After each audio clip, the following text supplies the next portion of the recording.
আসসালামু আলাইকুম আলহামদুলিল্লাহ ওয়াহদা ওয়াসসালাতু ওয়াসসালামু আলা মান লা নাবিয়্যা বাদা। সম্মানিত দেশ বিদেশের ভাই বোন, আপনারা অবগত আছেন নোয়াখালী, কুমিল্লা, ফেনী ও লক্ষ্মীপুরের বন্যার অবস্থা।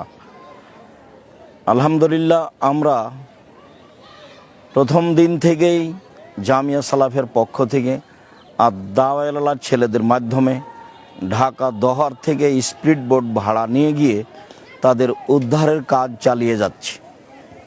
যারা যেখানে বাড়ি থেকে বের হতে পারছে না তাদেরকে নিয়ে আসা হচ্ছে, নিয়মিত এই কাজ চালু আছে।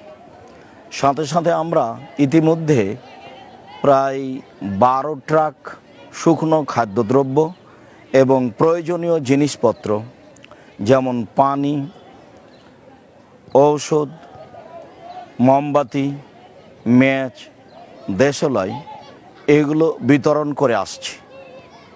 আলহামদুলিল্লাহ, আমরা ভারী খাদ্য তাদের মাঝে বিতরণের জন্য প্রস্তুতি নিয়েছি।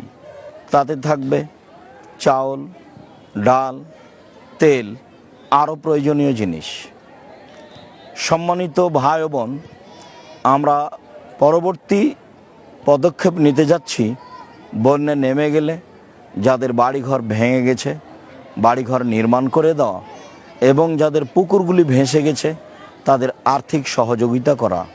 ইনশাল্লাহ আমরা এই কাজগুলি করব আশা করছি। সম্মানিত ভাই বোন, আপনারা আপনাদের দানের হাত প্রশস্ত করুন যাতে করে আমাদের পক্ষে কাজগুলো করা সহজ হয়। আমি আব্দুর রাজ্জাক বিন ইউসুফ আপনাদের জন্য আন্তরিকভাবে দোয়া করি, আল্লাহ যেন আপনাদের অর্থ সম্পদে বরকতে নিরাপত্তা দান করেন। আল্লাহুম্মা আমিন।